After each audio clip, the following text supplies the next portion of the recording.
Hello, I'm Anthony Dallmann-Jones, and I'm making a little series on teacher effectiveness.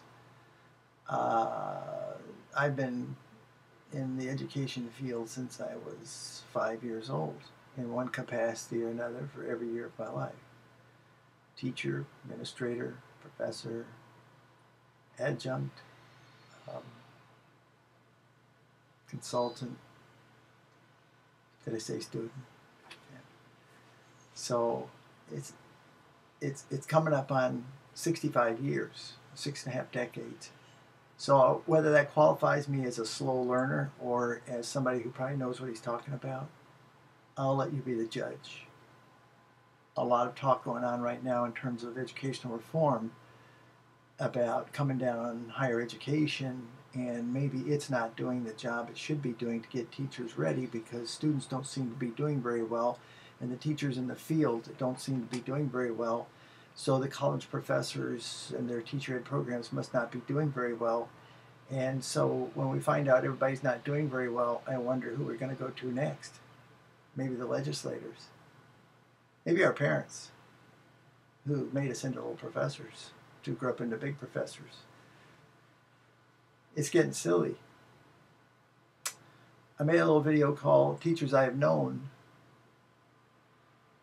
A teacher teaches what a teacher is to make a point. A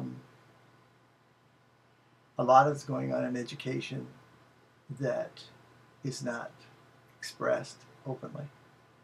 There are a lot of secrets. There's so many truths that are hidden for so long that people believe the untruth more than they believe what they should be believing. What I mean is that pretending that by opening a book and everybody going through it and having marks in a great book and finishing the year out, that people have really learned something. Research has shown us for decades, I remember since the early 70s, we had research that showed that teaching by memorization, students remembered 6% at the end of 1 year, 3% at the end of 2 years, and 1% at the end of 3 years. That is about as inefficient as you can get. That's if you're memorizing things that don't have real meaning for you. The opposite is true if you are experiencing things in education that have meaning for you. And then, as you need them, these components that we've been memorizing all these years become useful.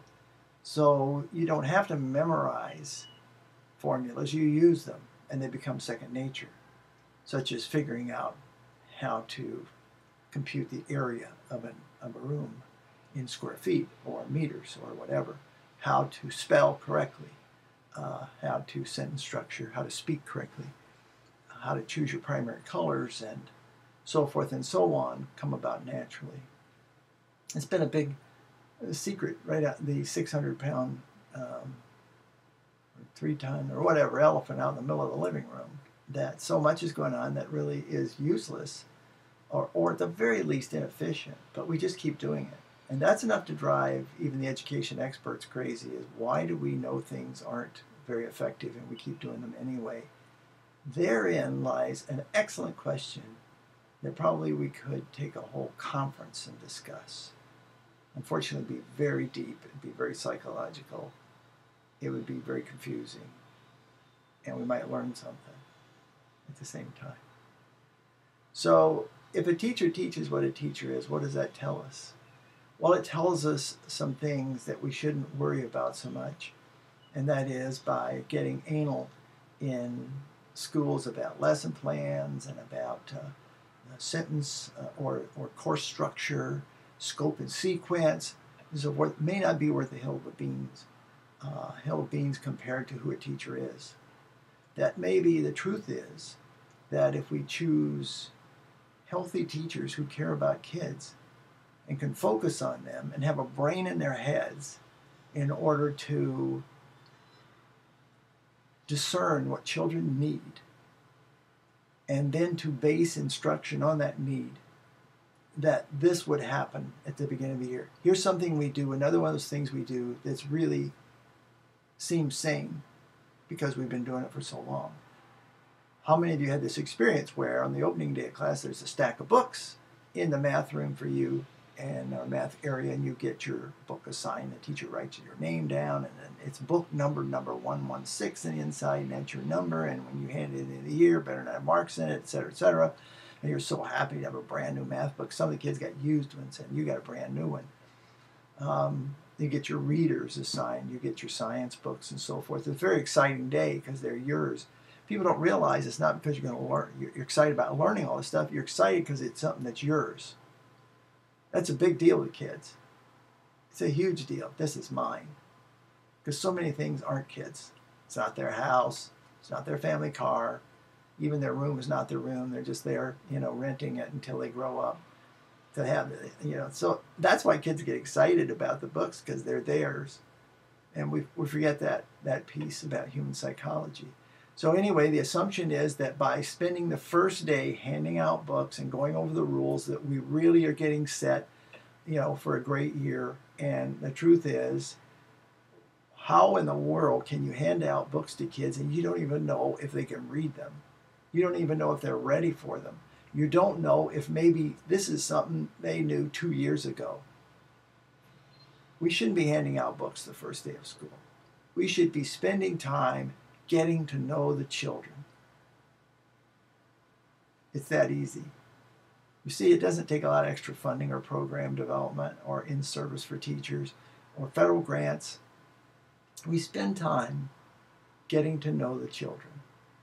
If you go into a school today and you suggest that idea, they may, at the most, give you a polite smile and go, well, that's nice, but we don't have time. You don't have time. It's like saying, well, we don't have time to breathe.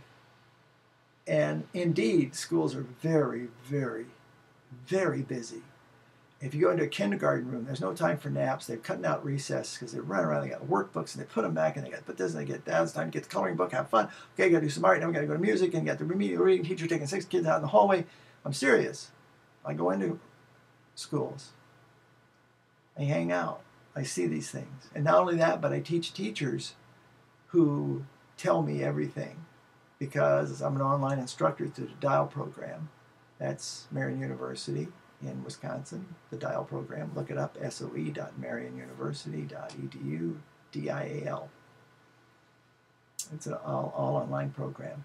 And people think it's depersonalized to have an online program. Oh, no, it's not. I hear so much more. I taught for 20 years as a professor in front of students. I learned so much more in online because we communicate one-on-one with emails. I read papers. It's very private relationships. Students get to know each other in discussion groups 2-3 times a week. They interact on a meaningful level. It's much more personal. I learn a lot about what's going on in schools just listening to my students, who are teachers working on a master's degree, in a wonderful online format, so they can study when they have the energy and get online when they're able.